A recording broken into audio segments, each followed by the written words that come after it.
कारण पुण्य काय फुकट नसतं मिळत, पुण्याकरता कष्ट करावे लागतात महाराज. जसं पैसे मिळवायला कष्ट करावे लागतात का नाही सांगा लोक, लागतात की नाही? पैसे कमवण्याकरता कष्ट करावे लागतात, तद्वत पुण्य मिळवण्याकरता कष्ट करावे लागतं. माझं बोलणं नाही, ज्ञानोबा बोलतात.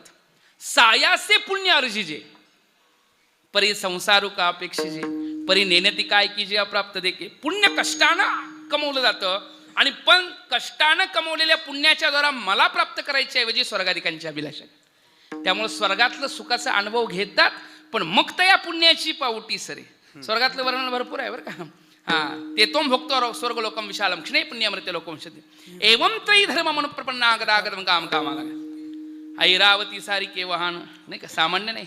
राजधानी भुवन अमरावती नाही का, जे गावी खिल्लारी कामधेनुची देव ओळगे पाईक सैग चिंतामणीची या भूमिका विनोदन वाटिका श्रुतृंच्या गंधर्वगात गाणी रम्याय शाणाचे उर्वस्य मुख्य विलास नंतर मदन ओळगे शेजारी चंद्र शिंपे सांबरे पवनायसे मनिहारी धावणी येत.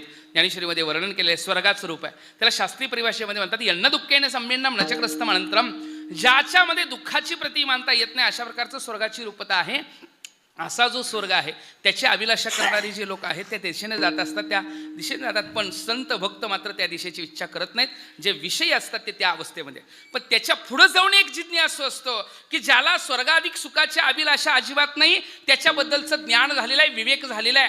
त्या क्षणिक सुखाच्या अभिलाषेपेक्षाही तो शाश्वत सुखाची अभिलाषा धरतो. त्यांना विचारलं का म्हणता असं, नको नको म्हणा,